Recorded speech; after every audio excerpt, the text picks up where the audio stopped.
Let me tell you something and buckle up because this is not your average new neighbor story. This is a full-blown suburban war that started with a clipboard, a fake smile, and ended with one of the wildest showdowns this side of the HOA.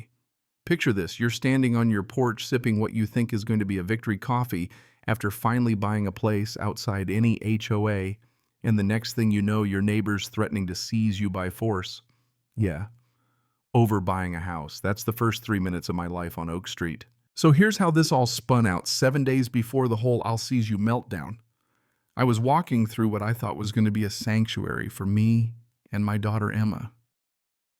This Victorian, creaky old house with its paint peeling standing on the edge of Maplewood Estates, the kind of development where every mailbox matches and you're afraid to sneeze too loud.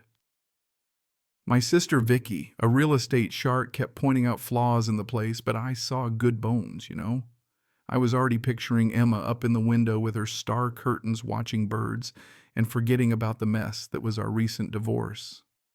I wanted a place where she could just be a kid, run in the backyard, have a swing set, not get cited for the length of the grass. No HOA, no nonsense. Vicky goes, "Buying outside an HOA doesn't mean you won't have crazy neighbors. Sometimes they're worse." She had no idea how right she was. That's when Martha White first appeared. Honestly, it was like the villain entrance in a movie. She floats over from the Maplewood Estates side, pressed blazer clipboard, hugged to her chest like it's a baby, not a weapon. And this smile that's all teeth and zero warmth. "Welcome to our area," she says, and it's clear she thinks she owns every blade of grass for 3 blocks. I played it polite, introduced myself, but she kept digging. Any major construction. Kids' safety's important. Property values. You know, I could see the gears turning, and sure enough, later that night, she's at her upstairs window watching my house like a hawk. That uneasy feeling in your stomach when you realize your neighbor thinks she's the mayor. Yeah, that was my first real warning. Next morning, bam, official notice on the door, and a 7:30 a.m. call from the city.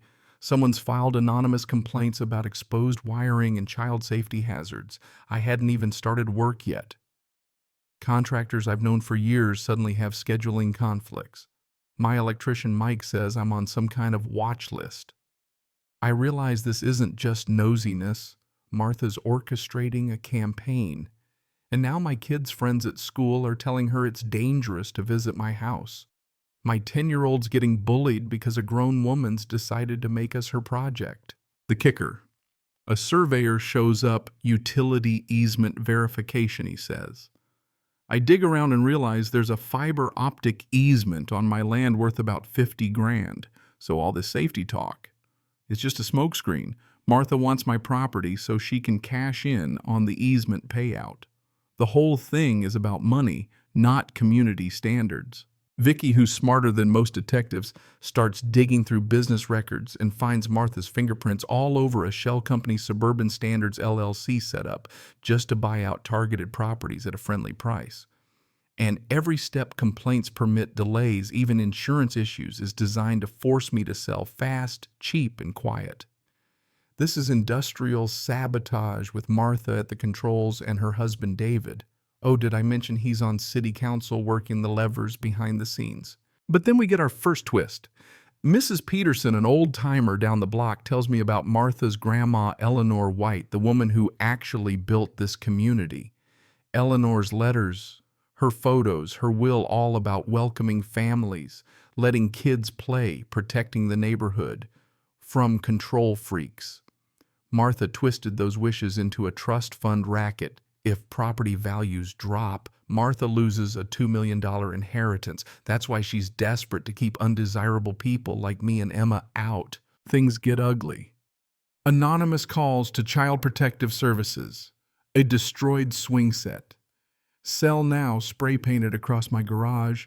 And Martha showing up with neighbors in tow, playing the grieving friend while I'm still sweeping up broken playground equipment. I finally lose my temper, yell at her in public, and she acts hurt. Suddenly, I'm the unstable guy, her masterstroke. She wanted me to snap.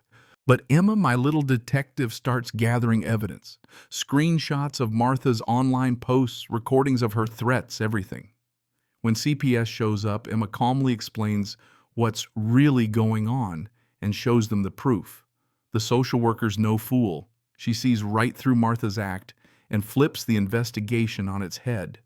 Now we have documentation. Now Martha's in the hot seat. So we set the trap. Emma rigs up hidden cameras audio on her tablet. I pretend to give up. Maybe it's time to sell, I say, and Martha, thinking she's won, schedules one final inspection. On D-Day, she arrives with 3 SUVs of city officials and half the neighborhood watching. She's dressed head to toe in white, ready for her victory lap. Instead, she walks straight into our motion-activated sprinkler system, gets drenched, slips in the mud, and streaks blue paint from a wet fence all over that designer suit. She completely loses it, starts yelling, threatens to seize my property by force, and confesses in front of everyone that it's about her trust fund and David's debts. Every phone in the crowd's recording. The city inspectors bail. Mike from the sheriff's department shows up and asks if I got it all on tape. Oh, you better believe I did. By that afternoon, the meltdown's all over the internet.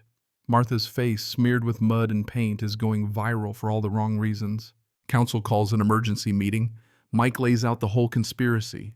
Vicky drops every document Martha's shell company ever filed, and the vote is unanimous.